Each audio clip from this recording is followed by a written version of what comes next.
Today, I wanted to talk about a series that I've been wanting to make a video about for a long while now. Of course, the series I'm referring to is Momodora.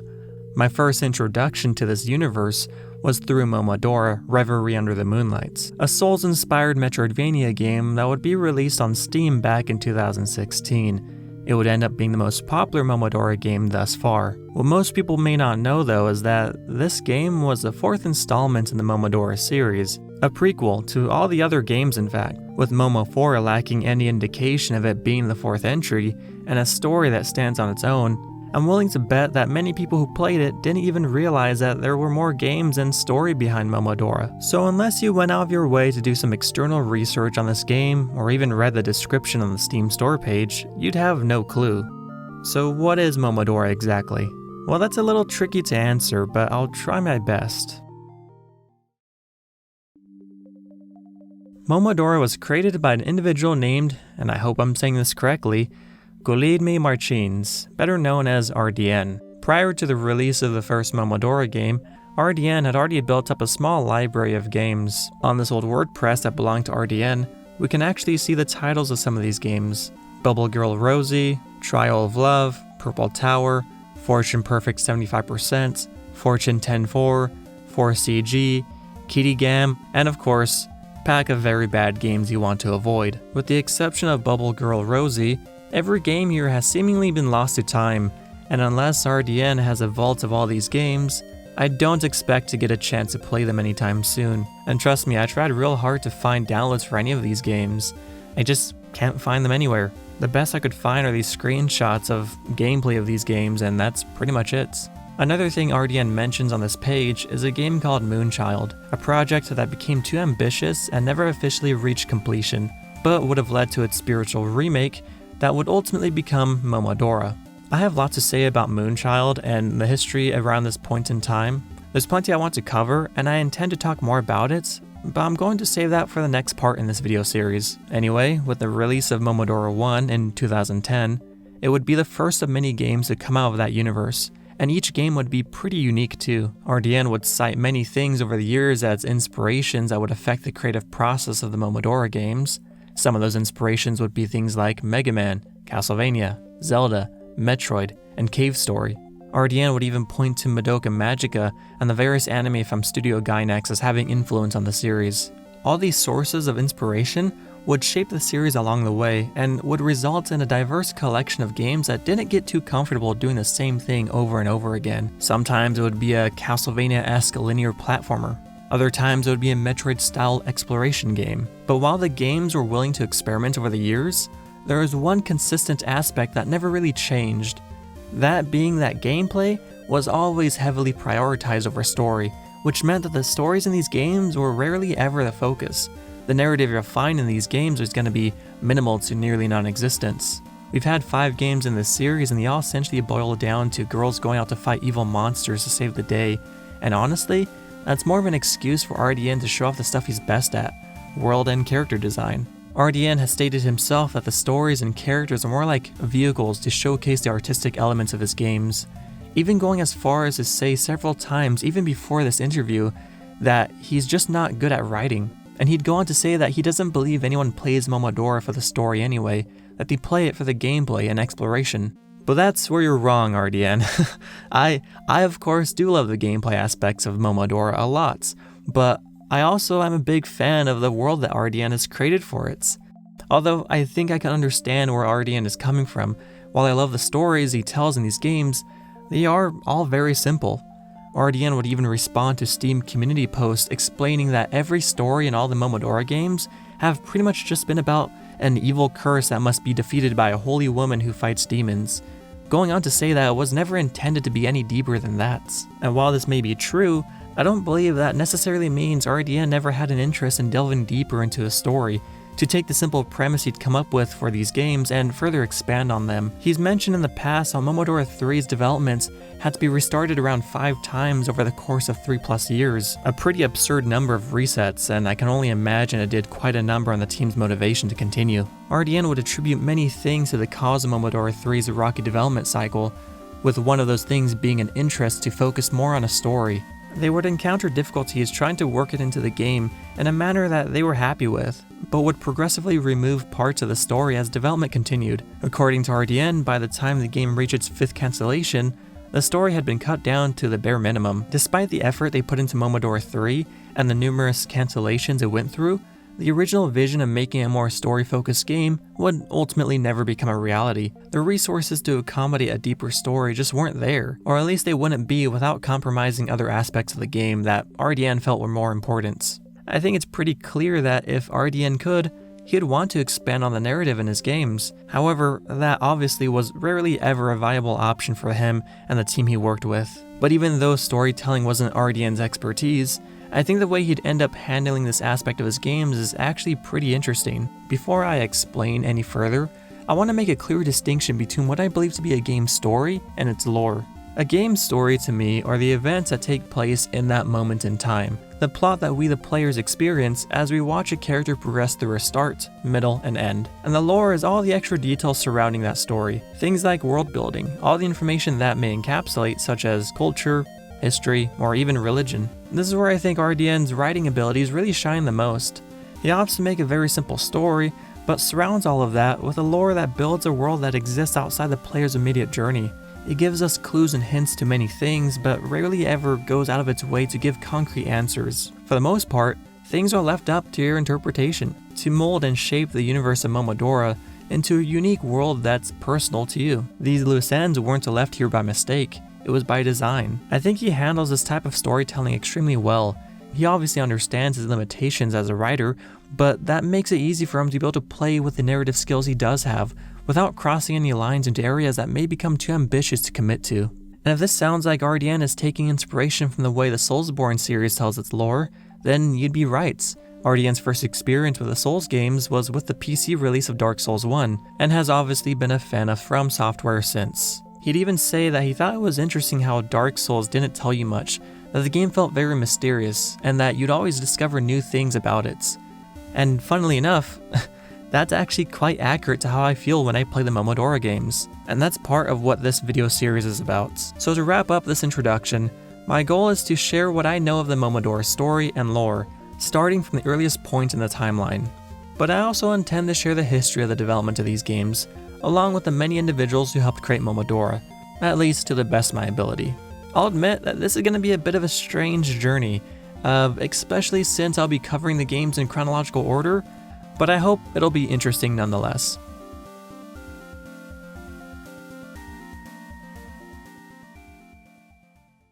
So the timeline for Momodora is a little bit strange at first, because even though Momodora 4 is the prequel to the rest of the series, there actually is a moment in Momodora 3 that takes place prior to everything else in the games, including Momodora 3 itself. I won't be covering Momo 3 in depth just yet, but I'm going to briefly pull some information from it to help me with the introduction to Momodora 4. But before we get there, allow me to give a brief introduction to Lund Village. Also, just to quickly clarify, I'll be telling the lore chronologically as well. I only intend to reveal information that would have been known at that moment in time within the game's universe. Some things will be recontextualized later down the line, and I'll be sure to bring attention to those instances as they come up.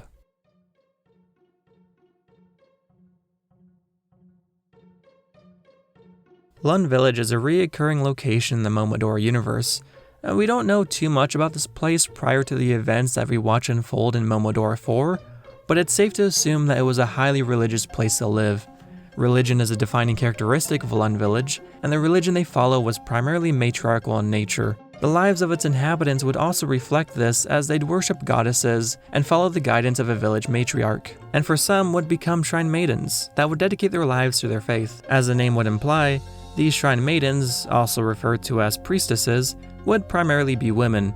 I'd assume they'd also be in charge of carrying out spiritual or ceremonial practices. One of major importance was the practice of ritual sacrifice, a ceremony where a village priestess would be selected to become a sacrificial offering to the goddesses, in the hopes that one day the world would be recreated into a better place. During a ceremony, the sacrificial maiden would also don a black dress that would be representative of the ultimate sacrifice one could make to their faith. Beyond those responsibilities, these shrine maidens also acted as warriors, protectors of the village against any dangers that may threaten their people. Interestingly enough, these shrine maidens would also use maple leaves as their main weapon. A pretty unconventional choice of weapon, but it's become iconic to Momodora, So how do these leaves work exactly? Well, in the middle of Lun Village, there's a sacred tree appropriately named the Lun Tree, and it was discovered that this tree held special properties as it produced magical leaves that when blessed by the village matriarch would become indestructible, thus making them durable enough to be used as weapons. One day, a curse of unknown origin would quickly spread across the lands.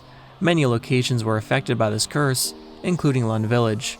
The effects of this curse seemed to bring the dead back to life, but would also affect the already living beings and turn them into malformed creatures that wouldn't be considered to be alive. But they weren't entirely dead either, but nonetheless, their sense of humanity would be lost during this transition.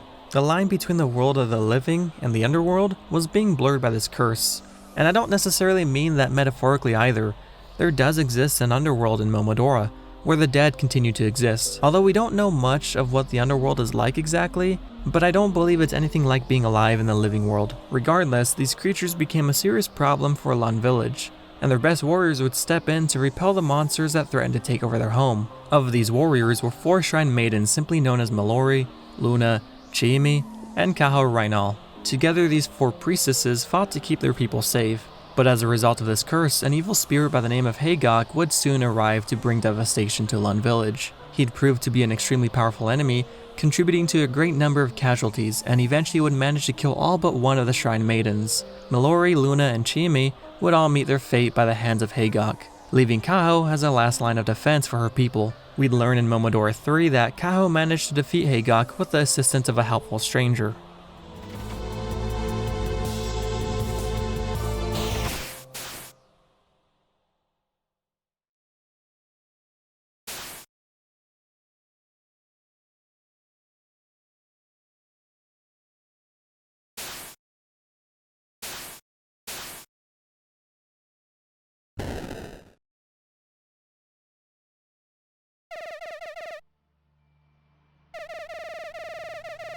Now that Hagok was gone, all that was left to worry about was the curse that still threatened to take over the world. At this point though, Kaho would begin to express doubt towards her religion. She'd wonder if all their prayers and offerings were perhaps the cause of their misfortune. She'd question the existence of their gods and wonder if she was a heretic for even having such thoughts.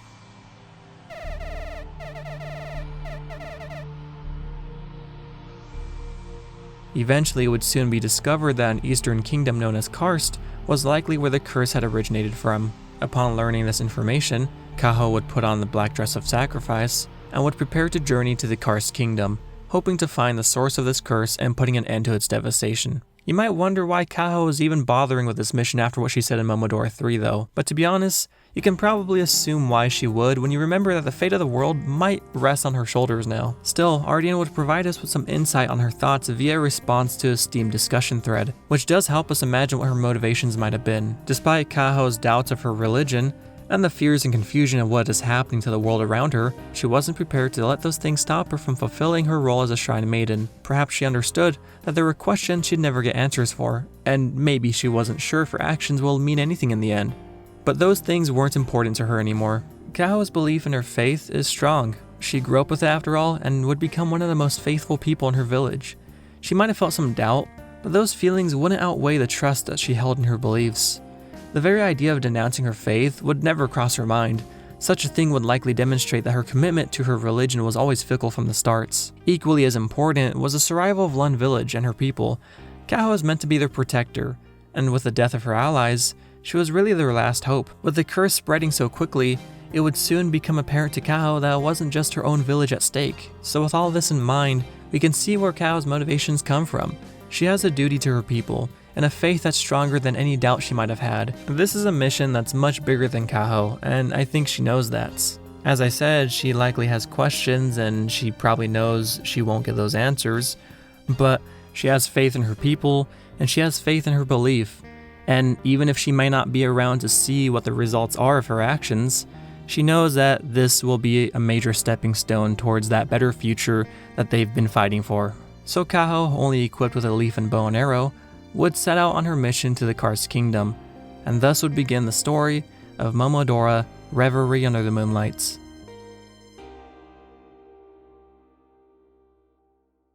Attention all Momodora gamers.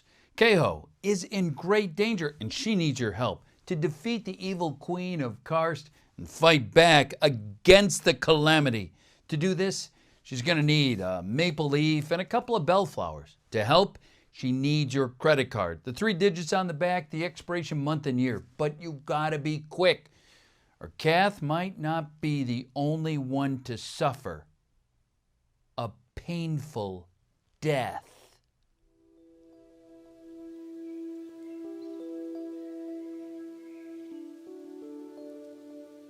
So the first thing we see is this little creature escorting us through this place called the Sacred Rdein Grove. He says that he won't take us any further because it's just too dangerous for him.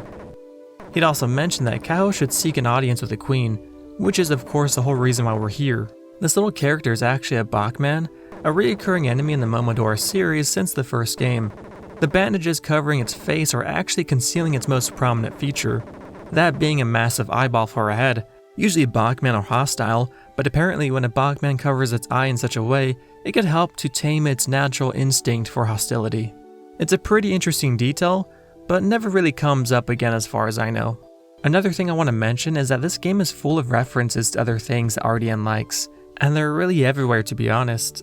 For example, Kaho here has 2 references built into her character's animation. When you stand around, you'll do a typical idle animation that you see a lot in other games. But these 2 animations are actually references to things Rdein likes, such as this one, which is a reference to the yawning animation that Chun-Li does in Street Fighter, and this animation is a reference to Link in Ocarina of Time. And it makes me wonder if the Sacred Rdein Grove is meant to be a reference to Ordalia from Final Fantasy Tactics.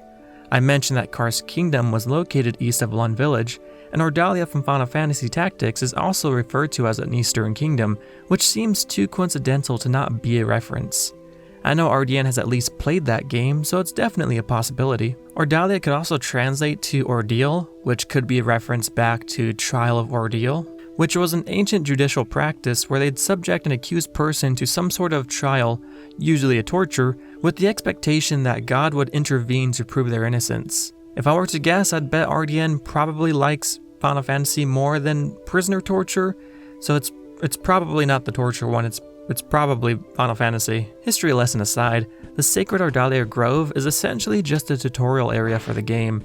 This whole commentary will be done over my insane difficulty playthrough, but for the tutorial I'll be playing through the game on normal difficulty.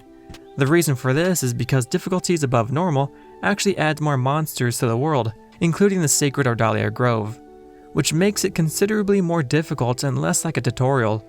Honestly though, I think it's pretty cool because it acts like a de facto tutorial skip for more experienced players. Since this part wouldn't be a tutorial again, it'll essentially be a new location. A very clever way of not forcing returning players to replay this, section all over again, at least not in the same way as you did originally. Anyway, the game introduces its mechanics to you through these prompts that show up on screen. They'll pretty much teach you everything you need to know in relatively safe environments. One of the first things we'll encounter is a bellflower hanging off this branch. Bellflowers are your healing items, an Estus flask from Dark Souls essentially. We'll run into a tomato goblin brute and he's actually our first enemy, and luckily he's facing away from us, so it gives us plenty of time to figure out how to approach him. It's really funny though because you can really walk right up to him and nothing will happen, you won't get hurt. You can actually literally walk against him and nothing will happen. It's really meant to be as safe as possible for the player. Anyway, hopefully you're gamer-brained enough to just spam the attack button and figure out that you have a 3-hit combo. This combo's initial attack only does 1 point of damage, but each hit afterwards does 1 more point of damage than the last. So basically the first hit does 1 point, second hit does 2 points, and third hit does 3 points. Kaho's air attack also does 2 points of damage. It's worth keeping in mind that you're kind of locked into every attack once you commit to it, but also not really. It's impossible to perform basically any other action during your startup, active, and recovery frames, but you are able to roll during your recovery, which of course does make things very lenient sometimes. You can also heal pretty much at any moment during an attack. It won't help you avoid an attack, but it's useful if you accidentally attack when you meant to heal. What's interesting though is that when you get a kill, Kaho does this freeze to emphasize the fact that you got a kill, but this only freezes Kaho. No one else gets frozen, which leaves you open to getting attacked. It's a weird quirk, and most of the time you won't need to worry about that, but there can be some moments where you have to definitely be aware of it The next ability we'll be prompted to use is the bow and arrow. Each arrow only does 1 point of damage, but charging it up slightly will raise it to 2 points. Fully charging the bow will cause Kaho to shoot 3 arrows at the same time, each arrow doing 2 points of damage. The bow and arrow is often considered to be overpowered, and I wouldn't disagree with that. Once you learn the trick to it, then it becomes the preferable weapon for the vast majority of encounters. What makes it so powerful is the fact that you don't need to fully charge it to get the most DPS out of it. When you charge the bow, this effect will surround Kaho, but it's kind of misleading because at any point during this charging effect, you'll be guaranteed to shoot an arrow that will deal 2 points of damage. The amount of time it takes to fully charge the bow isn't worth it when you can just spam the slightly overcharged arrow, which will result in a much higher damage output. For this reason though, I'm going to use the bow sparingly. I don't want this entire playthrough to just be me shooting arrows 90% of the time, mainly because that wouldn't be very interesting to watch. We'll find this bell here, and this is actually the saving system of the game. You can pray to it to save your game, and it'll also replenish your health and resources. Or you can speed up that process by simply hitting the bell and moving on. Kaho is in a bit of a time crunch, so I'm sure the goddesses will understand. We'll progress through this tunnel and encounter a new enemy, some sort of imp girl that's holding a shield. Normally this enemy would be throwing projectiles at you, but this is the only enemy of this type that's designed not to do that, to give the player plenty of time to figure out how to use the dodge mechanic. As long as this enemy's shield is up, they're basically impossible to kill from the front, so use the invincibility frames from your dodge roll to roll past her and attack her from behind to get the kill. By this point, you've probably noticed these pink things showing up every single time you kill something. That's your currency, money. Not money, it's spelled differently, it's M-U-N-N-Y, money. Enemies drop a small amount, but you can also find chests sitting around the map that'll give you usually a lot more. In the next screen, we'll encounter another one of these imps throwing poison grenades towards you. The grenade itself can hurt you, but its damage is fairly minimal compared to other attacks. The real problem is the poisonous gas that lingers after the impact of the grenade. If stood in for too long, you'll gain a poison status effect, which will slowly begin to drain your health for a short period of time. So if you absolutely need to traverse through some poison gas, make sure you don't stand in it for too long. Also, another reference here is how the game warns the player of them being poisoned. It uses this bright red text to warn the player, in a similar fashion to how Dark Souls would do the same. Here we can find an illusionary wall. Sometimes they can be pretty tough to spot too, but other times it can be quite obvious. In this case, you might not even realize it's here on your first playthrough, but you'll likely come back here to investigate once you notice that there's an unexplored room here on your map. Inside we'll find a vitality fragment, which slightly increases our health. You'll reach a fork in the road sometime soon afterwards. To the left is a mini-boss you can test your skills against either by fighting it or just using a well-timed dodge roll to get past it. Either way, you'll find an item to reward your efforts. The last thing worth mentioning is this spider. A similar spider showed up in Momodora 3 actually, and you can kill this little guy if you want, but if you don't, he'll actually show up later as an item seller. And with that, the tutorial is basically finished. The game has taught you all the base mechanics, and now it's left up to you to make it to the end. We'll be able to find health upgrades, useful items, and collectibles such as the ivory bugs, all things that will assist Kaho along the way. As we keep traveling through the grove, Kaho will encounter her first major obstacle. Arthropod Demon Edea, half girl, half giant centipede. Believe it or not, this is normal, at least in terms of appearance. Giant centipede people are part of the Momodora universe and typically reside in a place called the Bell Tower Garden. If you were to look in the background here, you could actually see more centipede creatures crawling around. I theorize that these might be some of Edea's buddies, but I don't want to get ahead of myself. Anyway, it seems like Edea fell victim to the curse from Karst, and now has become a demon. She can't be saved anymore, so Kaho doesn't hesitate to dispose of her. If you manage to kill Edea without taking damage, she'll drop a useful item. This also applies to every other boss in the game, and these items are typically very powerful and worth aiming for. In this case, the item Edea dropped is called Edea's Pearl. If you read its description, you'll find out that Edea was a traitor to her people, and by the wording of this description, it makes it sound like that she was likely killed and her body was left here in the sacred Ordalia Grove. The curse has only brought her back to life in the form of a demon. Your guess is as good as mine when it comes to how long she's been dead.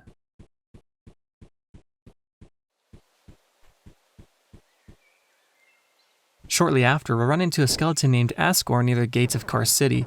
He doesn't seem hostile and would inquire about Kaho's mission.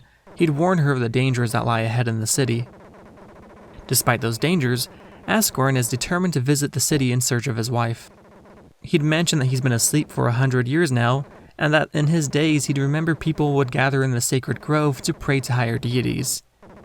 Suspecting that the lack of faith from the people of Karst now has led to the current state of the city. And with that, we can continue forward and take our first steps into Karst Kingdom.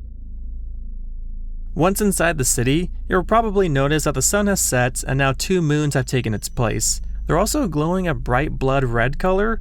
I'm guessing that's not how they're supposed to look normally.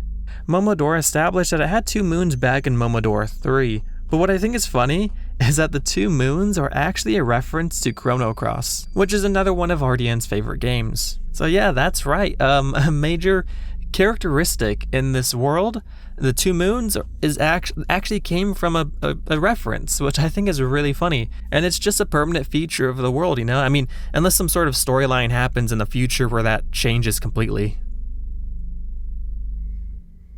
Anyway, here in Karst, it's completely covered in darkness and fog, and the buildings in the background look very reminiscent of 19th century Victorian architecture. Aside from the architecture, I'm guessing things don't normally look this spooky. We'll soon bump into another friendly character who will offer to sell us items in exchange for the money we've collected. She's not very talkative, but she'll show up several times later to assist Kaho in her journey. Once we begin to explore the city, we'll start to encounter monsters that are of course the citizens of Karst that have been affected by the curse. I don't think it's ever specified if these people can be saved, but I suppose Kaho wouldn't even know that at this point, so the best she can do is, purify them. Here's another path that's blocked off by some sort of fog. The only way to enter is to have a Karst crest. Kaho doesn't have one of those right now, so the best we can do is ignore it and come back to it later. We'll explore a little bit more and even encounter a survivor, but she seems to be in too much distress to want to speak to us. We'll eventually drop into this pit and be met with our first boss.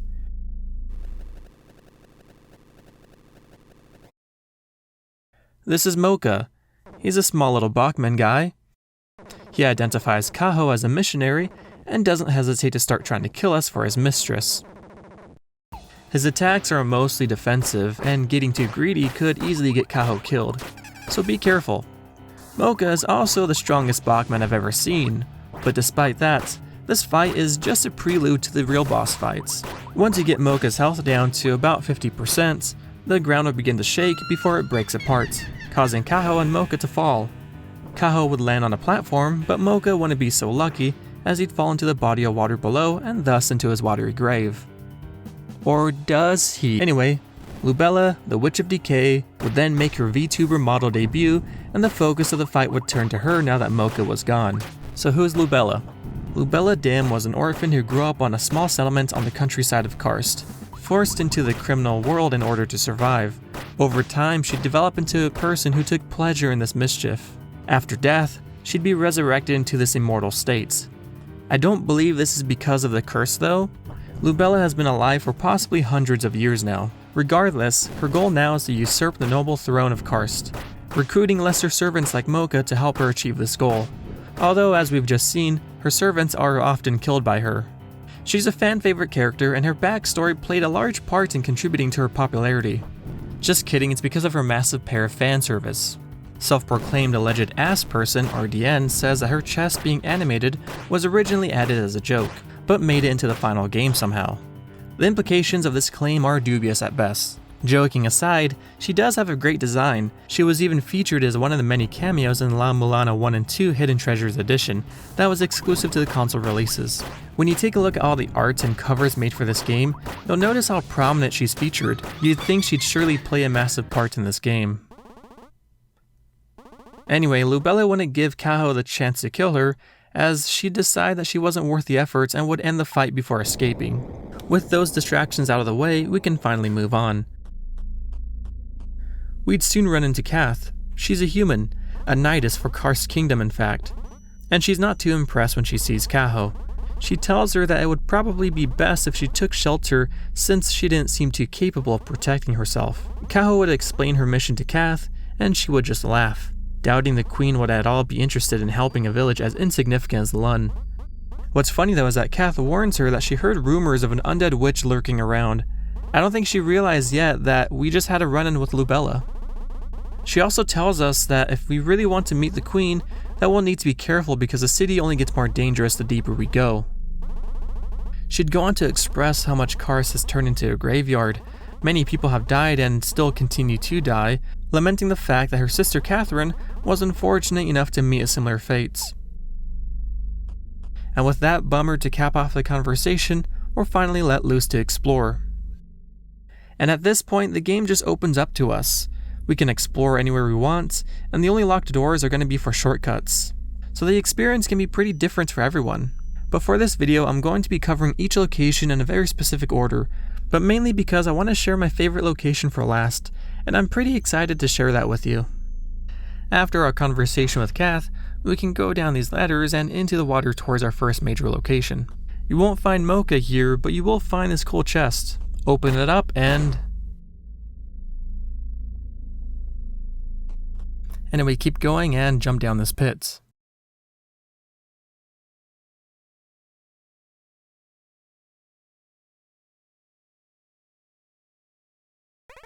We then see a cutscene, which is pretty rare to be honest. Anytime we get any cutscenes, it usually involves Kaho, and this one does as well, but at first it's just this other character. It's a small detail, but I thought it was interesting. We watch this stranger for a moment, and it seems like she just escaped from a cell and is searching for a way out. Suddenly, Kaho falls from the ceiling. She'd introduce herself to the stranger, and the stranger would warn her about how dangerous this place has become. She'd tell Kaho that, according to hearsay, the queen is responsible for the curse that is spreading throughout the world, and she'd advise Kaho to just leave and save herself while she still can. Was the queen responsible for this curse? We don't know yet, but I'd be a little bit suspicious now. Also, in case you haven't noticed yet, Kaho is a completely silent protagonist in this game. During development of Momodora 4, there were plans to create a more story-heavy game that involved Kaho speaking more, and it was even planned that we'd get flashback sequences. But just like in Momodora 3, it was cut. Anyway, welcome to the subterranean grave. And calling it a grave is pretty accurate because this place is full of bones and skulls, and for some reason there's like cat girl monsters too. They look pretty adorable. I suspect that this place fell victim to a flood, as you can find plenty of abandoned rooms completely submerged in water that still have all kinds of furniture like shelves, tables, chairs, and even light fixtures.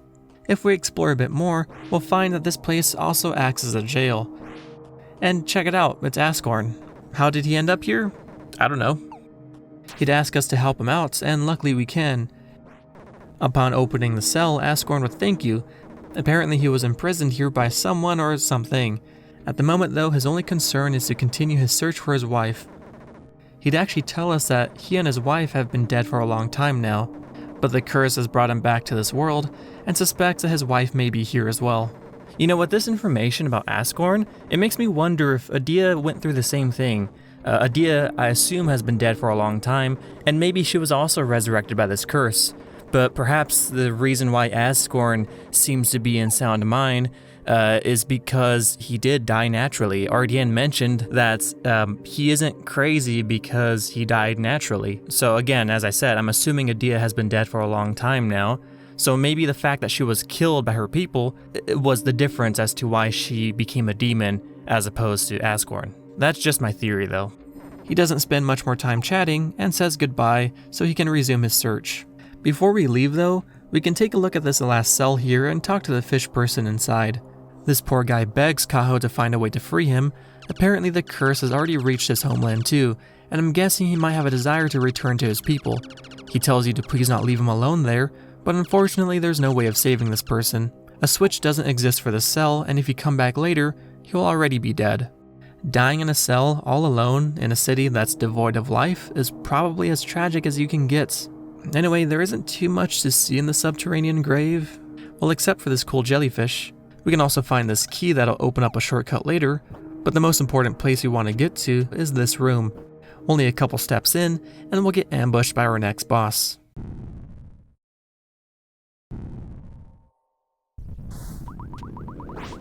Derelict Frida, a weird-looking bird ghost thing, will need to dodge laser beams, a slower pecking attack, and dogs that she likes to summon occasionally. Unfortunately, there's not much information about Frida, but she can drop an item that'll tell us that Frida was thrown into these tombs underneath the capital for being deemed worthless. The item description would go on to say that it's hardly possible to tell if she ever took the form of a human or something else. One piece of information that wasn't mentioned in my intro was that when living people die, while this curse is in effect, they'll first be turned into an egg before completely crossing over into the land of the dead. From that egg, a lesser spirit is born, which appear as small bird-like creatures, which are much more common to see in later parts of the game. At this point, the bird will take on the form of a variety of shapes, like the dogs we saw earlier or the witches. To me, I think it seems like maybe Frida was meant to be some bigger project. Perhaps those eggs behind Frida are a sign that she was being experimented on to be capable of producing eggs without the need of killing a living human. Or maybe those are simply her trophies from the people she has killed. All we can do is speculate on this really, but it's really interesting to think about. We can progress into the next room and find ourselves a piece of the karst crest. Upon picking it up, Kaho will also get an upgrade on her bow, allowing us to charge it much faster. There's also an empty cage here in the corner with a couple of feathers laying on the ground. That's pretty interesting. Anyway, that's really all you can do here in the subterranean grave. We can find a path that'll lead us towards our next location, and after a bit of swimming and dodging these kill wheels, we can use the garden key to open this door, and we'll find ourselves in the Whiteleaf Memorial Park. In terms of appearance, I think Whiteleaf Memorial Park is probably my favorite. The world takes on this autumn hue, and we can see the background is full of trees. If you look closely, you can even see a little bit of Karst Castle behind the trees, a detail I never noticed until honestly making this video. In the foreground, we can see trees and tombstones as well, and the music really adds to it as it's meant to be, a graveyard essentially. Momodora 4's soundtrack was composed by Notorious Knave, better known simply as NK. And the best way I could describe the soundtrack is that the range NK is capable of is very impressive. From the melancholic feel of Gardens of Stone,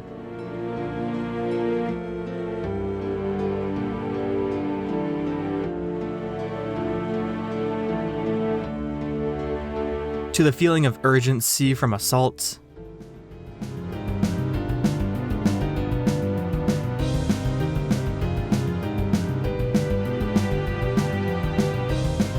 and even the hopeful and dreamy sounding tune of Reverie.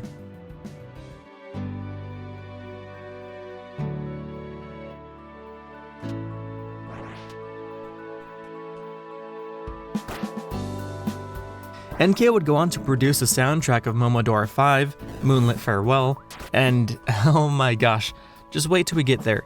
5's soundtrack is just as good, if not better, than 4's. They're both great, but 5's is something. I don't want to get ahead of myself, but I'm looking forward to showing that off. Anyway, as pretty as this place is, it's only really half of the whole location. This is only the upper level, and there's an entire second level hidden below us. But to gain access to it, we'll need to continue venturing deeper into the park. So we'll need to be careful of the Bachman, these ladybugs, these living statues, and these weird plant girls. What's funny is that lots of these enemies are actually returning enemies from Momodora 3. The Bachman, of course, has been a recurring enemy from the Momodora game since the first game, but the Tomato Goblin, ladybugs, and even these plant girls are all from Momodora 3. And I think that's pretty cool. And personally, I'm a big fan of the ladybugs. I like when you hit them, they make this face. It's really funny to me for some reason. Now, before we go up, we're instead going to go down, and eventually we'll find this bell. Next to it is the item seller that we saw before, and they'll actually be selling an item called the Dull Pearl, which is basically the same functionally as Adia's Pearl, but it doesn't have the lore attached to it. Some of the items that you can get from bosses aren't exclusively attached to the bosses. Some of them are, but some others are not. Lots of times you can find or even buy these items, but of course they're going to be a bit more tougher to find and a bit more expensive too. Rdein actually mentioned that these items were only added as a fun bonus. They were nothing more than a neat secret that weren't really implemented with balance in mind, so they weren't really required. Plus, none of these items were required to unlock anything fancy. Not even any of the achievements. The achievements were all related to other things. They were really just there for fun. Unfortunately, this feature didn't really hit with some players, and it was enough to discourage Rdein from wanting to do it again. Either because of the negative reactions he received from some players, or because he took the time to reevaluate how he designs games and decided that things like this didn't fit into his ideal game. Personally, I feel like I could understand when a game designer wants to do something just for the sake of doing it for fun. I think it's okay when developers want to do stuff just for fun, even if it doesn't make sense balance-wise, or it doesn't fit into what some players feel like a game should and shouldn't be.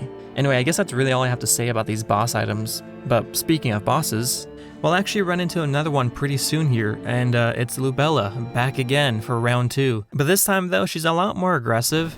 She does basically all the same attacks, but now they all have like different stages to them. They hit multiple times now, and on top of that, the stage is a lot smaller. There's death pits on each side now, and again, just to add more difficulty to the challenge, the stage actually becomes smaller halfway through the fights. And at that point, it's a lot easier to get knocked off or even accidentally roll off the edge yourself if you're standing a little bit too close to it. So you basically need to be somewhere very close to the middle to be able to roll without fear of falling off. I feel like I won't have another chance to show this off, but I really wanted to show off the concept art of Lubella. I really like how it's drawn. Lubella already sort of looks like a demonic kind of like creature. She's very monstrous, and I think the concept art for her reflects that, like in its art style, you know? Like it looks like it's drawn by like freaking Slender Man, you know? Like it's all scratchy and stuff like that. And it's really cool. The most prominent feature, of course, of this concept art is the big I don't know, mouth on her stomach with like the tongue sticking out. It's very creepy. Perhaps that was an idea that was supposed to be in play. Maybe she like was much bigger in the original game. I mean, she's big now, but I mean like in terms of like story wise, like a bigger involvement in the story. But yeah. That's pretty cool. But yeah, unfortunately though, this would be the last time we'll see Lubella. Turns out this she doesn't have that big of a part to play in this story. But once you do beat her, she does start exploding. It kind of reminds me of when you beat a boss in like an old SNES game or something, you know, like Mega Man. That's probably where it came from now that I'm saying it out loud. But before we see how this whole thing plays out, Kaho dies.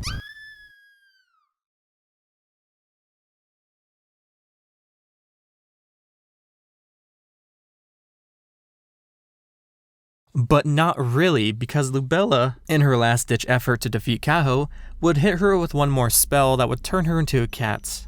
So perhaps Lubella really did get the last laugh. Or at least that's what I would say if this cat form wasn't so useful. This whole thing actually helps us realize some of Lubella's powers, or at least this one power, her power to turn people into cats. If you think back at when we were in the subterranean grave, we saw those cat people, and when you killed them, they would fade out of existence in a very unique manner compared to other enemies. They would just be erased, kind of, and that's sort of like an erasing effect. If you recall, in our first fight with Lubella, after she decides to run away, the way she escapes is she gets erased in a similar manner. She does this little effect that like sweeps over her body, and then she disappears, you know? And on top of that, when you die as the cats, you fade out exactly in the same manner as Lubella and those cat people. So basically what I'm trying to say is that Lubella has the power to turn people into cats. She's the reason why those cat enemies were there. She's the reason why those people that like look like cats, sort of. We'll meet some other ones later on, but she must have been a big fan of cats, I guess. So what's so useful about the cat form anyway? Well, in terms of its upsides, you can jump higher, there's no landing lag, and you can move faster. But that's all at the cost of not being able to use active items, you can't use your bow and arrow anymore, and you can't climb ladders. Luckily, Kaho can still use relief attacks though, which still do the same amount of damage as they normally do. And plus, we can finally squeeze into those smaller passageways that we've seen before. Oh look, it's a Horn Mother. This is actually an Easter egg for a webcomic made by Dan Kim called A Humihorn's Daily Life. I released a video talking about another piece of Dan Kim's work, but I did talk about these little guys in the intro, so if you're at all interested in that, then I'll be sure to link that in the description below. Anyway, we can leave now, and when we get back to the surface, we'll find a cat sphere, which allows Kaho to transform between the cat and her human form at will. And with that, we're basically done with this place. I know we didn't pick up a crest piece, but the cat form allows us to get a crest piece from a different location. I'll be picking that up later, but for now, I want to move on to our next location, so we can actually go back here and up this path, and we'll actually find an elevator. But before we leave, we can actually head over here first and have our final interaction with Asgorn. He's finally found the grave of his wife, Cecilia. But she's not here though. We can't talk to him, and all we can do is to leave him alone for now. If we were to return though, we'd find Asgorn is gone now, and instead, all we would see would be some flowers and Asgorn's robe sitting on top of Cecilia's tombstone. So where did he go? Well, Rdein would actually mention in another Steam discussion thread that he heads out to continue his search for his wife. She might not be in Karst Kingdom anymore, but he plans to keep looking for her in the world of the living, or even the underworld if he has to. He knows that she's somewhere out there, and doesn't seem like he's prepared to give up just yet. And that's basically it for this area. We can take the elevator, and to the right is our next major location, but first I want to go up here. Here we can find a bunny florist. She really doesn't do much besides offer us rewards for collecting ivory bugs. Ivory bugs, as I mentioned before, is a collectible you could find around the world of Momodora 4. The more you collect, the more valuable the item she'll trade with you is. We'll be revisiting her again pretty soon, just before we finish the game. One other thing I want to mention is that there's a very small chance, I'm not sure what the chances are, but there's a very small chance when you enter this room, a frog will appear at the edge of this pond. It's just a random frog. I don't know exactly what it's about, but my guess is that it's a reference to Blaster. Blaster is a game developed by Daisuke Amaya, better known as Pixel, his pseudonym. He's also well known for being the sole developer behind the game Cave Story. And I know Rdein is a major fan of Pixel, and Cave Story especially. So my best guess, it's a Blaster reference. Up here will lead back to Karst City. We can use the guardian key to open up this door, but as I said before, we're instead going to go over here, which will lead to our next major location. Cinder Chambers, a fiery labyrinth that will lead to the lowest points we can get to in Karst Kingdom. Through an item description from a cinder key we can find down here, we can learn that the Cinder Chambers was meant to store sensors, but it would have been partially burned down and locked up to prevent further casualties. Unfortunately, there isn't really much down here. There's a couple things I can mention, but overall it might be the shortest section of this entire video. The spider from the beginning of the game is here. Like I said before, if you didn't kill him, he'll be here to sell you some stuff. The drilling arrows are especially useful. I like using those a lot. And I guess the other thing I could mention is the black chest here. So the reason I bring up this black chest is because the black chest has always been a thing in Momodora since Momodora 2. Originally, it was added as a reference to Chrono Trigger. It was just a random black chest you can find, and you can never open it. It was locked. Who knows if there's anything inside? I don't think there was, but if there was something inside, I don't think anybody even knows what that is. Not even Rdein. I don't think Rdein even knew. It was a real Scott Cawthon, the locked box scenario, you know? He would add the black box to Momodora 3 as well, but this one you could open, but only after a certain time of day. I think it was after like 7 p.m. you can open it, I think. And it gave you money, so there was something there. And now in Momodora 4, it's back again, but this time it's a bad guy. I like to think this is just like a running gag, like the black chest will always be there, but it does something a little bit different every single time, and now this time it's trying to kill you. Anyway, that's pretty much it for this section. There isn't much here. The next part would be the boss, but since this section was so short, I kind of want to use this as the opportunity to talk about the more behind the scenes stuff of the game. What people may not know is that Momodora 4 was a Patreon funded game. It was a Patreon supported game. You could see here in this very old image of Patreon, they were only making a couple $100 a month. It wasn't much, but this is how they funded the game, and through this we actually saw lots of behind the scenes images and videos of the game's developments, which honestly isn't that foreign of a thing for Rdein. He's always been very open about his game's developments, but for Momodora 4 we have quite a bit of images of the game's progression.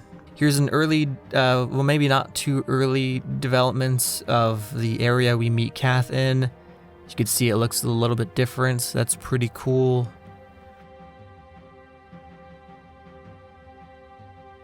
Here's a fun one. This is Rdein or somebody on the team, who knows. And they're showing off the bone physics, and I like me a good bone physics. Luckily, these things did make it into the game. Bone physics was preserved, so we will see more bone physics later. Here's an early version of the Lubella fights. The text font is a little bit different. So that's pretty cool. And it does look like she's doing a different attack here. I don't think this is an attack she does. I don't remember it. I don't think this is an attack she does. So this must have been a different attack they had planned for her to do, but it was either changed or removed, maybe. I don't know. One thing about the Patreon, though, is that when you go down to the bottom of the page here, you can see that it says if you support, you'll get access to a bunch of extra features, but you also get access to alpha builds of the game. And I'm very curious of what's in these alpha builds. I'd be so interested in seeing that footage or playing it myself, but I don't know if these exist anymore. But it is very interesting. One other thing I want to show off is the developer room. The developer room in this game is only accessible once you've explored 100% of the map, and it would of course introduce us to all the major developers of the game. Rdein would of course be leading development in this game. He would have a hand in basically all the aspects of the game, from programming to the arts and animation, and I think even a little bit in the music as well. One thing that's interesting about Rdein's studio, Bomb Service, is that it works a little bit differently than what you'd expect from a more traditional studio. Basically, Rdein met a bunch of people way back in the day, and they all kind of collectively exist underneath the Bomb Service label. Rdein has said that there isn't exactly members, but it's really more about who's just interested or available to help work on a project. In this case, we'd have Rdein, of course, and as I said, he'd have a hand in basically all the aspects of the game. But you also have PKBT, who did help with programming the game. Hernan Zhao with art and animation. And as I said before, we have Notorious Knave, who would be in charge of making the game's soundtrack. There's also Therns. They didn't do anything for this game, but they seem happy to be here. Although they did make this piece of art which was used for a Steam trading card. So they did do something. Anyway, let's get back to the game. Once we get to the lowest point on the map here, this is actually the lowest point we can get to in Karst Kingdom. Once you move over here to the right, you'll notice some commotion coming from the next room, and Kath will make her appearance again. But we actually catch her in the middle of a fight between her and the heretical arsonist, which is the boss of Cinder Chambers. There really isn't much about this character here. She doesn't really even have a name. It's more of a description, you know, the heretical arsonist. But I do have a theory that maybe she's the one responsible for the fire that took place in the Cinder Chambers. We know that at least one person died, and that's why it was locked up. Maybe she was the one that started it, and maybe she was the one that also died from it too. We know from Ascorn that the people of Karst have begun to lose their faith in their religion, so I could easily imagine someone trying to sabotage the Cinder Chambers as a way to get back at the religious groups of Karst Kingdom. So maybe she died and got turned into the spirits. And this would also make sense as to why she's fighting Kath, because Kath is a Nidus for Karst, and we would learn later that the Crown of Karst did work closely with the religious groups of Karst Kingdom. So to the heretical arsonist, Kath and the religious groups of Karst are one of the same. But really, I don't know for sure. That's just a theory of mine. But after you do beat her, she does explode. Fittingly, she explodes because, Kath approaches Kaho afterwards and thanks her for the assistance. She would even ask Kaho if she was hurt, which I think is really cute. And it seems like at this point, Kath probably doesn't see Kaho as being so helpless anymore, now that she's seen firsthand how one fights with a sacred leaf. She would then ask Kaho if she was willing to listen to her for a moment. She'd tell Kaho that she's suspicious of the strange things happening in Karst Castle, that the queen she once served has turned into a morbid figure. Kath would reveal that anything under the direct control of the queen has been lost, and that she decided to desert her order of knights. She'd then propose that they both take down the queen together. She would then explain to Kaho that they would need to collect 4 crest pieces to gain access to the castle. And after that, we can leave towards the right to get the next crest piece. But there is an extra bit of dialogue here if we kept talking to Kath. After talking to her a couple times, she'd get a little flustered and tell Kaho that maybe once this is all done, they could hang out sometime, and I think that's really adorable. So the Kaho and Kath ship is canon. That's the most important piece of information we've learned, I think. Anyway, we can get the crest piece here, and this allows Kaho to air dodge. And with that all said and done, we can climb back up the Cinder Chambers, and we'll find an exit here that'll lead to the tallest ladders in the world.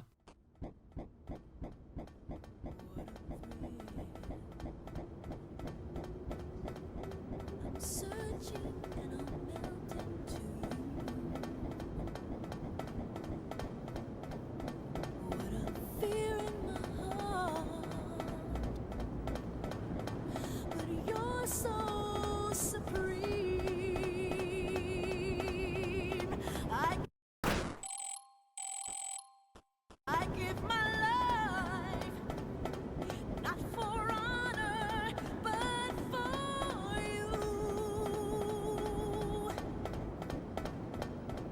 In my time. But we don't want to be here just yet, so let's head back down.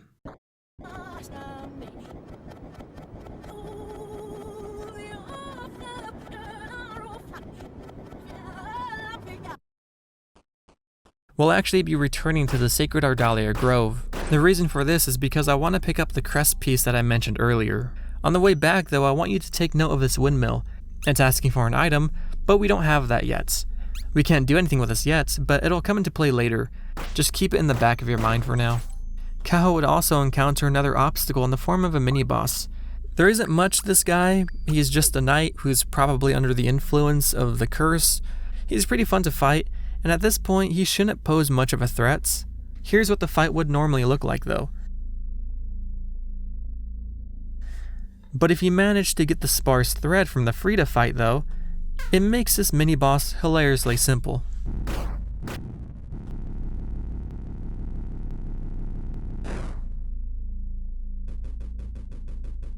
Kaho would also run into that stranger we met before, and she'd finally introduce herself this time. Her name is Eri. Kaho would tell her about her mission, and Eri would share her feelings of hopelessness for the people of Karst, believing that their fate was sealed from the very beginning. Regardless of how you respond, she'll tell you that she plans to retreat to the forest, because she believes it'll be protected by the Queen's curse. I guess she doesn't know yet that the curse has already spread way past the forest by this point, but let's not tell her that. Anyway, once we make it back to this point, we'll find a little tunnel we passed by earlier in the game that should now be accessible with our cat form. We'll walk through this electric thing, and now we're in Fort Seal. Honestly, I couldn't find anything about this place. As far as I can tell, this is never mentioned by anyone, and I can't find any reference to it in any of the other games. My best guess is that this isn't really a new location. I don't think it's some weird spirit version of our world. I think it might be Kaho projecting herself into a different time period. I feel like that would explain why Kaho is slightly transparent, while all the monsters aren't, because I think she would just be a visitor in this instance. Plus, the layout of this room doesn't even change. Would that just be a coincidence? I feel like my headcanon for this place is that it's just a time travel thing. That's my best guess. Also, I really like how the music sounds in this place. It really does sound like somebody's just, like blowing into the mic.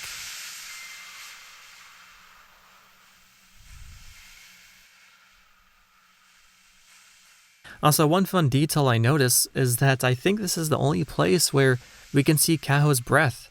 So yeah, it must be a pretty chilly place. Anyway, Fort Seal is pretty short. There is a new enemy here that'll try to stab us with these ice shards, and generally the whole place is pretty dense with enemies, so we'll need to be a bit more careful here.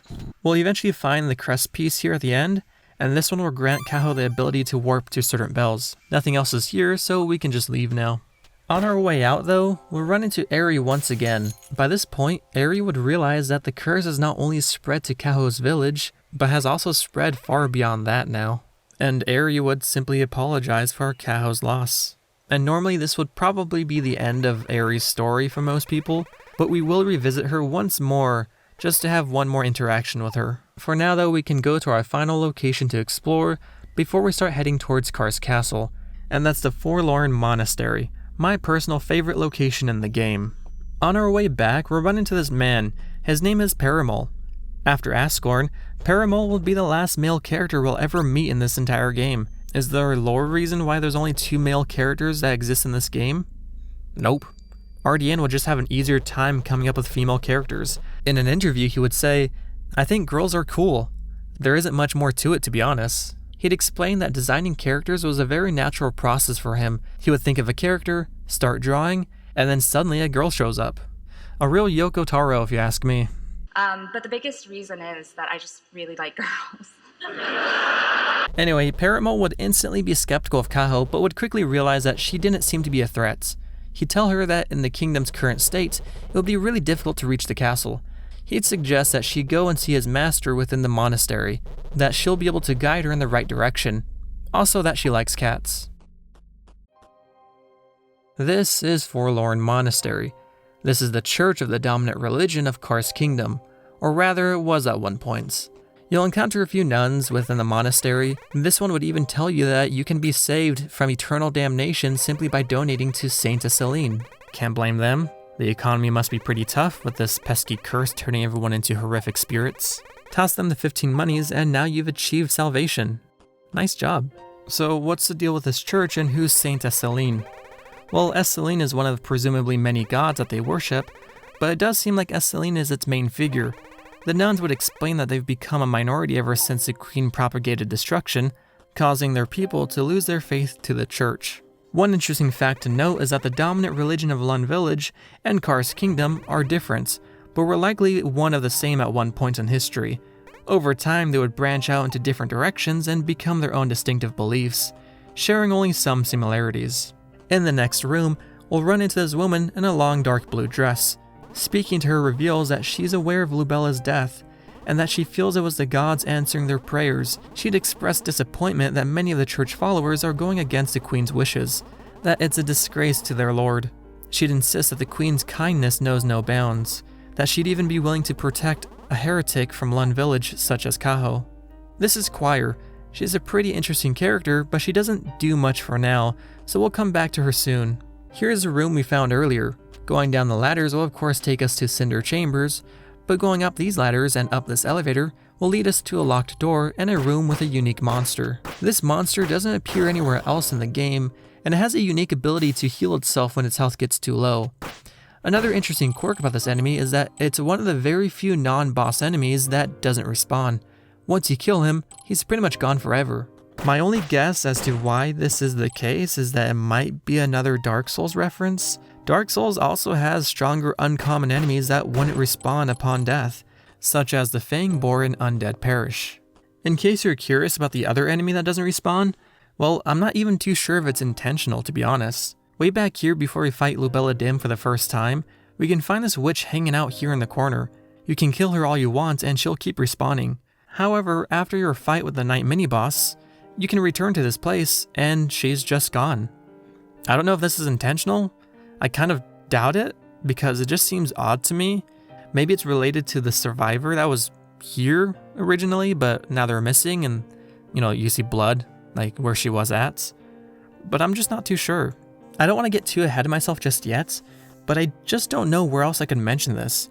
But after you collect all the crest fragments, near the entrance of Karst Kingdom, these two enemies spawn, and they're the only instance that I could find where this is the case. It doesn't seem like any other enemies spawn at this point in the game. I think it's just these two enemies. So maybe the disappearing enemy wasn't a mistake? I'm just not too sure at all, and maybe these are also references to something else that I'm just not aware of. I don't know. Maybe I'm just thinking too much into it. That might be it. Anyway, let's move on. We'd explore deeper into the monastery, avoiding these creepy skulls and getting across this weird bridge, which leads to a room with, well, a woman surrounded by cats. This must be the person Paramol was talking about. Upon speaking to her, Kaho would catch her up on her mission. She'd introduce herself as Cotillard, and confirm that the curse that had reached her village does indeed originate from Karst. She'd explain that the queen has been possessed by some malevolent greed, that she's responsible for the many casualties not only in Karst but in other lands too. Suddenly, Cotillard's eyes would begin to glow, and she'd tell Kaho that she should head to the castle, but to not expect kindness from the people there. She helps Kaho by giving her a monastery key. She warns Kaho of the dangers that await her. It's only been a year since the curse has appeared, and in that short time, most of the population of Karst has been wiped out. There's a little bit I want to say about this character, but I'm going to save that for later parts, when it's a bit more relevant. So for now, just keep her in the back of your mind. One other thing I want to mention about this character though is that previously I mentioned Lubella made it as a cameo in La Mulana 2, but Cotillard also made it into La Mulana 2 as a cameo as well, which I think is pretty cool. Also, do you think these are people? Like because of Lubella's shenanigans? Like the cats and all that, I don't know. It just makes me think maybe they're like people that got turned into cats but never found a cat sphere, I guess. It's kind of creepy to think about. Anyway, now that we have a key, we can leave. So what does the key open? Well, it opens that door that we found a little bit ago. and this leads to a bell and our next boss fights. But before we do that, we're going to use our cat ability to get into the secret room and through this small crevice. You'll find a soft tissue. Anyway, let's go into the next room for the boss fights. Also, this fight has 2 references to 2 popular video games. See if you can catch them. The hint is that they're in her animation.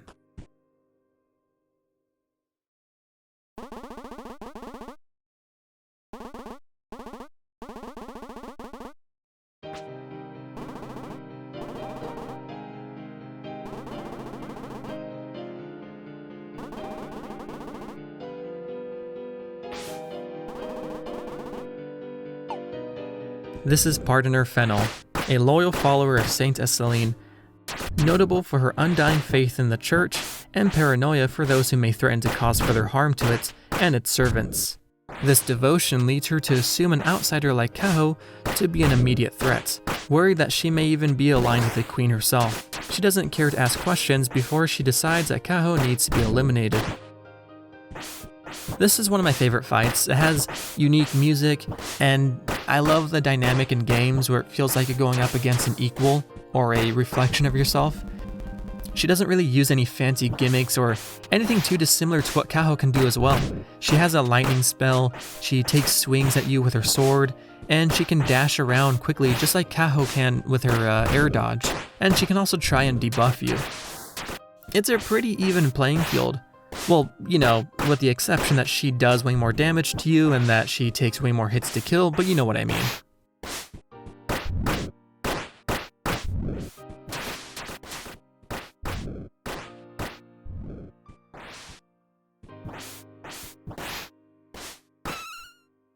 Upon beating Fennel, she'll fall down, and with her final breaths, she'd pray once more to Saint Esteline before magically disappearing. With the fight taken care of, we can go over here and claim our last crest fragments. This one allows Kaho to charge her bow even further, allowing her to shoot a quick burst of arrows. So what were the references? Fennel's air slash is a reference to Marth's neutral air from Super Smash Bros. And when she buffs her weapon, it looks very similar to how you could do the same in Dark Souls. Anyway, now that we have all the crest pieces, we can go to Kar's castle. But before we do that, let's go visit Choir once more. This time when we speak to her, she'll want to pray for the souls that have departed from this world, for those wasted by the dark. Within her prayer, she'd ask her Lord to have mercy on her sister's soul, so that she may rest in peace. It turns out that Fennel was Choir's younger sister. She's aware of her death, but doesn't know Kaho was the one responsible for it. That is until she notices that we're holding on to that soft tissue that we picked up earlier. That tissue actually belonged to Fennel, and this would all but confirm for Choir that Kaho must have been responsible for her death. She wouldn't say that though, and would simply ask if she could have it. If you hand it over, Choir would thank Kaho for it. We can leave the room and come back, and Choir will be missing now. In the next room, we can go down these ladders, and a door previously locked will now be open. Inside this room, we'll find Choir waiting for us.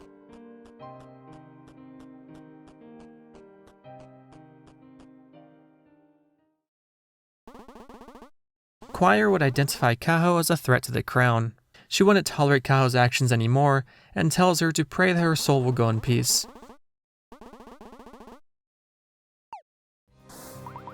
Choir is a great boss fight. Unlike her sister, she doesn't bother trying to physically attack you, and instead she'll float around and exclusively use magic to fight you.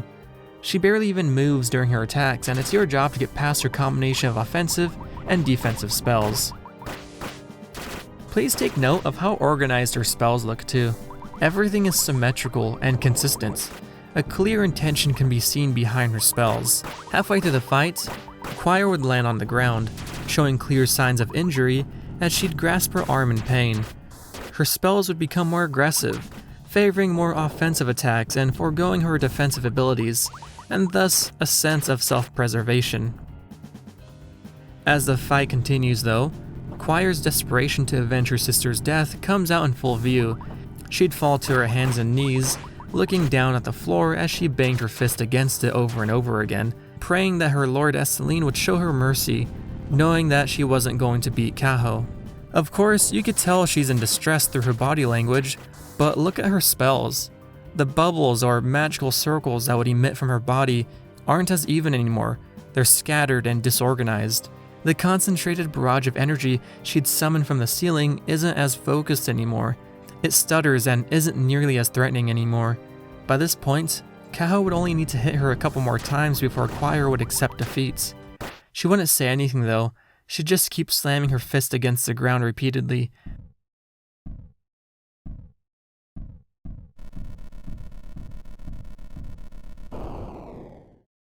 Before she disappears in an explosion of magic.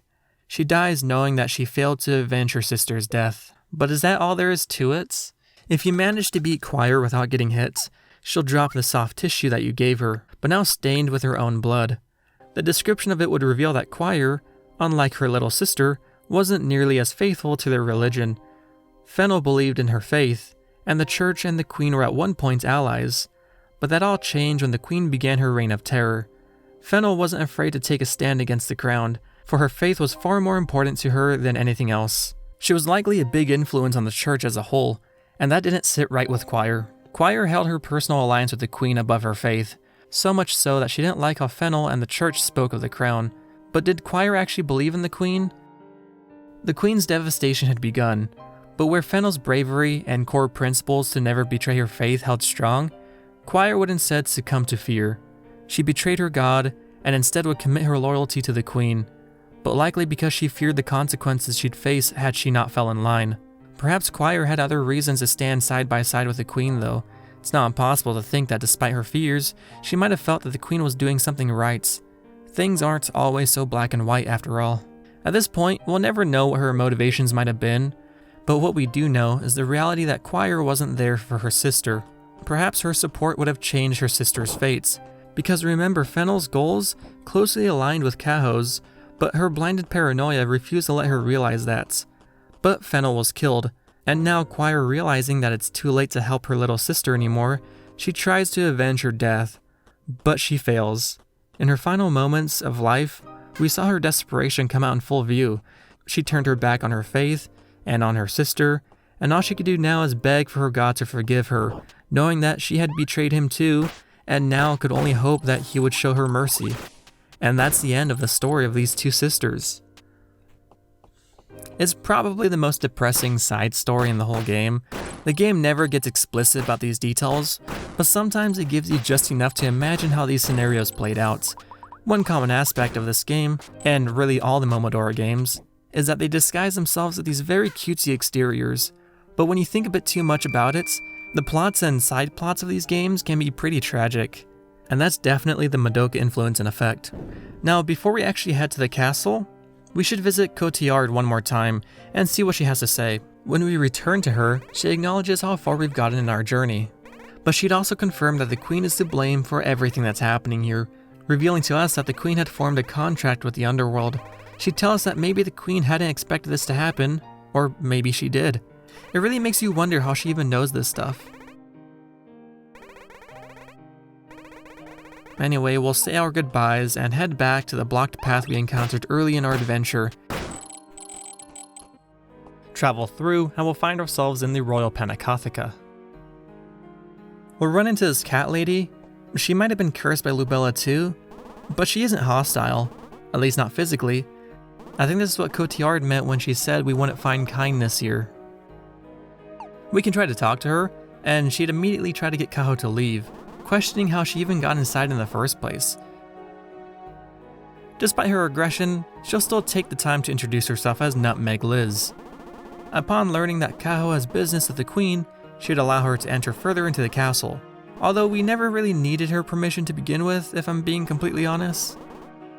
Before we move on though, Nutmeg would leave us with one final warning, telling Kaho that she should be happy that she's still alive and breathing, but to not worry because her time is coming soon. Moving on, and wowee, look at how spiffy this place is. Here we can find lots of those eggs that I mentioned before. We can also find these statues of some sort of knights. This might be foreshadowing. We can find a secret room, and we can find some survivors inside. They've been hiding for months, and they've been trying to make the best of every moment because they're not sure when someone, or something, might come and finally get them. They'd insist that Kaho should stay with them since it's safer, but of course she has important things to do. In this next room, we can find several empty treasure chests and a music box. Activating the music box will play the Momodora title theme.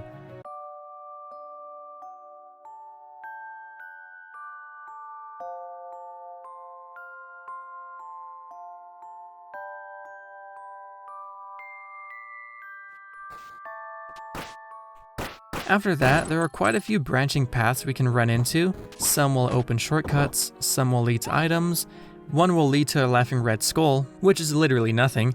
Rdein said himself that he put this skull here just because he thought it was funny, but one path leads to an item that holds much more significance than everything else in this game. We'll head through this area and up these ramps, clear this room, and we'll find an item called Sealed Wind. It's a wooden box that holds a strong force of wind. Nothing too special on its own, but if you remember, the windmill was asking for this item. We'll actually head back to that later. For now, let's just keep progressing. By the way, this painting here is super unique. This is the only one of its kind, and I'm guessing it's a reference to something. I have no idea what it is though. I can't find it out. I can't find it. I don't know. I just don't know. So that's a mystery that will remain in Rdein's brain and the people who know the reference. And this other painting over here, initially you might think this might be a Bill Cipher reference, which I thought it was too, and it could very well be that, to be honest, but I think it might be a reference to the Triangle God, which is from Momodora 3, or rather I think it's from Momodora 3. It's in the code for Momodora 3. There's an image that exists within its files where you could find an image of a little triangle guy with an eyeball, and his name's Triangle God. And I don't know where he is in the game, if he is there. I'll probably find him when I do a deeper dive research into it, but I can't remember where he's at, if he is in the game anywhere, off the top of my head. But I do know there's like a hot springs you can find in Momodora 3 that, and you can see in the background there's like a statue of the Triangle God. So I think that's what it's a reference. I think that's what it's a reference to. I don't think it's a Bill Cipher thing, but it could be. It could be. Who knows? Also in this room, this is pretty interesting. In this room, there's some code that's like scrawled into the wall, which is like a shortened version of the Konami code. If you input that into your controls, a little fairy will appear and help you out. It'll randomly shoot laser beams. It's all based on luck if it hits anything or not. Anyway, let's move on and get to the boss of this area.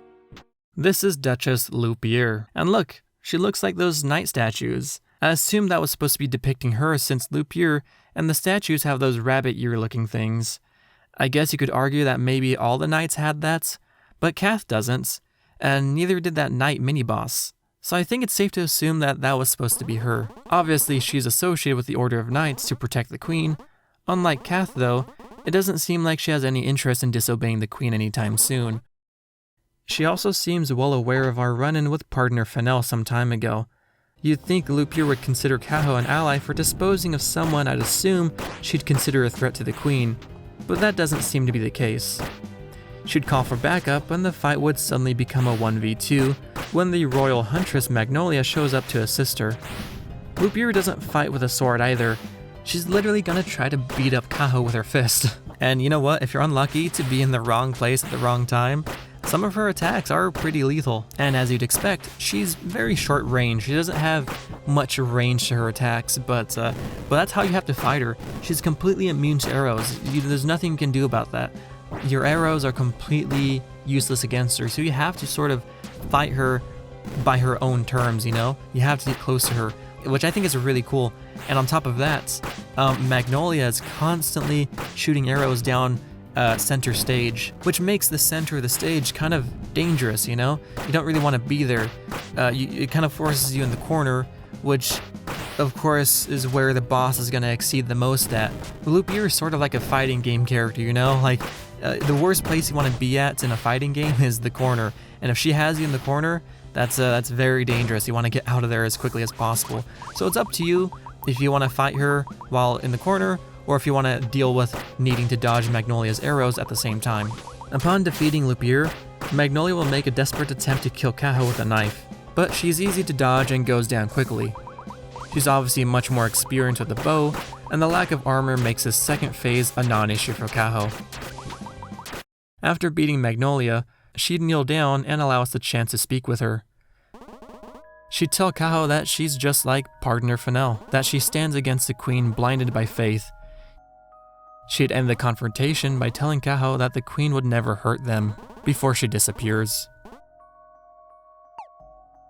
One interesting thing to note here before we move on is if you leave the room and come back, in place where Magnolia died is gonna be eggs instead. This is sort of like an in-game demonstration of what happens and what's been happening with this curse. When these people die, they get turned into these eggs, and of course the bird spirits hatch from them, and they of course become something else at some point. We now enter our final location in the game, Karst Castle. You can tell we're getting close to the source of the curse because the entire area is covered in this pink mist that we've often seen infused with the spirits we've been fighting. The bridge to access the castle is lifted, so we can't get in that way, but we can find a tunnel that will get us in another way. Once we reach the inside of the castle, Kaho can find this cat with wings. My guess is that this cat was locked in that cage that we saw near the Frida boss fights.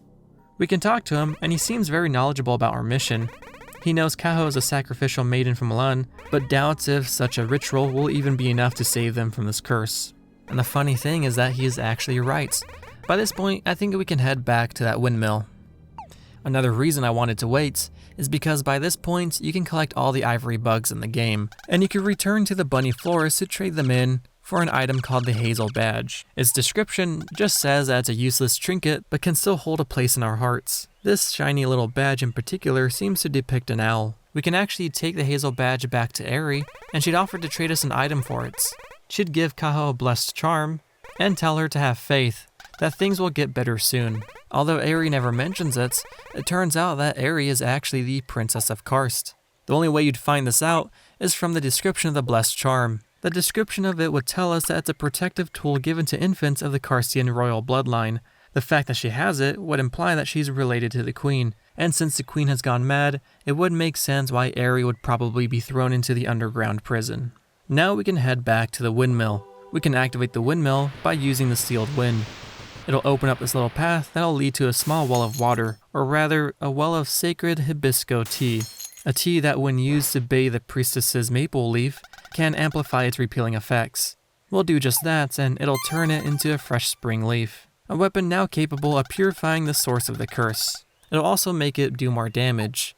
Every attack it does is now increased by 1 point of damage, which is pretty significant. More importantly though, the saving icon has changed. Instead of the usual red maple leaf, now it's the green spring leaf. Anyway, now we can go through the castle, and we'll eventually meet up again with our friend Kath. Except this time it's not on very good terms. We'd see that Kath is in critical condition, and while sitting in a pool of her own blood, would simply ask Kaho to end her suffering. Choosing to do so will cause the screen to go dark. When it comes back, we'll see that Kath is gone, Kaho is praying, and in place of Kath is a Passiflora. A Passiflora is a healing item that completely restores her health with a single use. It's the best healing item in the game. Some people might wonder why Kath didn't use it for herself. Well, maybe Kath was saving it for Kaho. It's another unfortunate story when you take a step back and remember what Kath went through. The kingdom fell into chaos, her sister died as a result, and now, not even by the hands of the queen, has had her mission stopped in its tracks. She didn't even get a chance to try to avenge her sister. Is anyone going to remember her besides Kaho? Probably not. And let's not forget about Kaho as well. By this point, she's lost many people from her village, her allies have all been killed, and this new friend she's made in Karst has been taken away from her in just a short amount of time. She'd continue forward, and we'd get a hint of what's to come by this unique sprite of a coffin. The Red Witch is also unique, but it's completely unrelated. It's just a reference to Black Phantoms in Dark Souls. Took me a while to figure that one out. Since day one, I've always been wondering why that one witch in this whole game was glowing red. I don't know why that was the case, but I did find out eventually. We'd get another hint in the form of these cute little flying bats flying away. I think they're called Lawa, but they're basically bats. So we walk over this bridge, which is another Chrono Cross reference, until we reach the end of it, where we meet the next mini-boss. she's a vampire that many people didn't know was a vampire, including myself. I thought she was an angel. When you take a look at her concept art, it's a lot more obvious that she was meant to be a vampire. Her wings especially make that obvious. I think the confusion mostly comes from the conventional idea of what a vampire looks like. Usually vampires aren't these bright colors, you know? But what I think is interesting though is that kind of tells you a little bit about about the world of Momodora, where vampires don't necessarily look like, you know, what we'd conventionally think a vampire is, or what they may look like. Usually you have this image of a dark cloaked figure, but in this world they could be in these white gowns with these blue wings, which I think is pretty cool. And I think the Lawa, the bats that we just saw flying away, also show that to be the case, because when you saw them, they were white. They were like white bats. Anyway, this is a pretty easy boss fight, and honestly, I always feel bad when I win this boss fight, because when she dies, she makes this little sound, and it makes me feel bad. Anyway, we'll soon reach the final bell in the game. There's very little I've left behind. There is an imp you could go back to and trade in a mushroom for a Rdein bellflower, which does nothing but poison you, which is a useful item when combined with another item that heals you when you get poisoned. But there's not much else. But I do want to show you that because it's pretty cute when you give her the mushroom and she like is all happy and little hearts. It's really cute. I think that's everything. Yeah, I think that's everything. And now we can finally have our official introduction to the Queen of Karst. The first thing Kaho would see upon entering her room would be a glass container holding what looks like to be a shell fruit. What's a shell fruit? Well, one day, hundreds of these fruits fell from the sky. They're delicious and also extremely powerful. They're sort of like the Chaos Emeralds, I guess, you know? Except there's a lot more of them. And they can essentially do anything. Like, I think these are just, if you have this, it's just like OP. Like, you can't win against this thing. But of course, we have plot armor. Before Kaho could do anything though, we'd see it disappear, and the queen would make her official appearance. Her humanoid shape being the only thing left that's making her recognizable as something that was human at one point. Her skin is an extremely dark shade of violet, and her eyes glowing a bright magenta, her form constantly blurring and fading. Normally, a fight like this would be impossible to win with the tools Kaho has with her, especially when the queen is using the power of a shell fruit.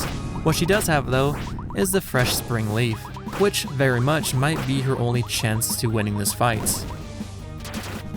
I think this is an awesome fight too. I'm a big fan of this fight. It's fun, it feels urgent, and it's cool to have this, you know, fight with a being that's using a shell fruit. The shell fruit doesn't mean much to most people, I'm sure, but to me personally, I love that they're using it, that they're using the shell fruit. The shell fruits have always been in the Momodora games, but they've never been a massive like plot points. So it's really cool to see them using it for this fight.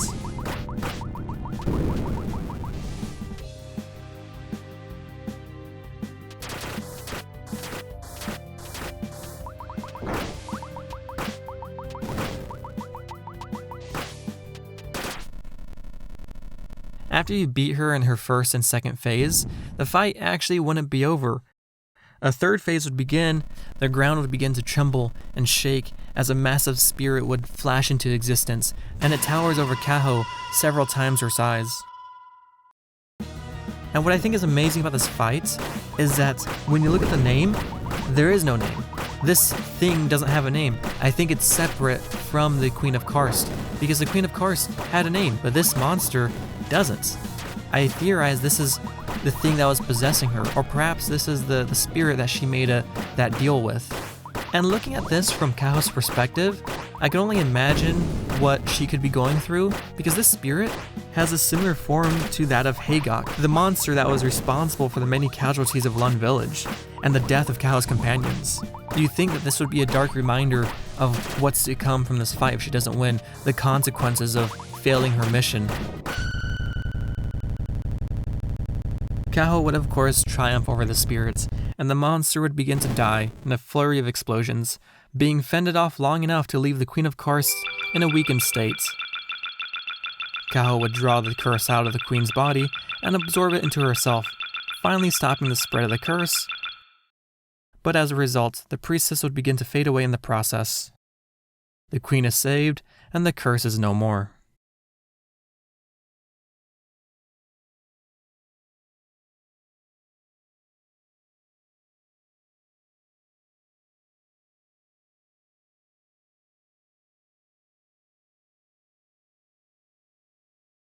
The fallout of the curse destroyed the lives of many, but now thanks to Kaho's sacrifice, they'd be given a chance to rebuild anew. With time, the wounds would heal, and the story of the brave priestess who made the ultimate sacrifice would be told for centuries to come. Passed down as tradition, and inspiring generations of young priestesses towards finding peace. The village of Lund would never forget about her, and would eventually be renamed to Koho Village, in honor of what Kaho had done for them. As the years passed, the 4 priestesses, Melori, Luna, Chiimi, and of course Kaho, would be deified and worshipped, treated as goddesses, and thus would end the story of Momodora, Reverie Under the Moonlight.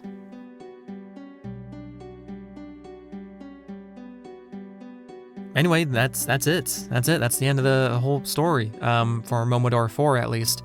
Of course, the next video is going to be about Momodora 1.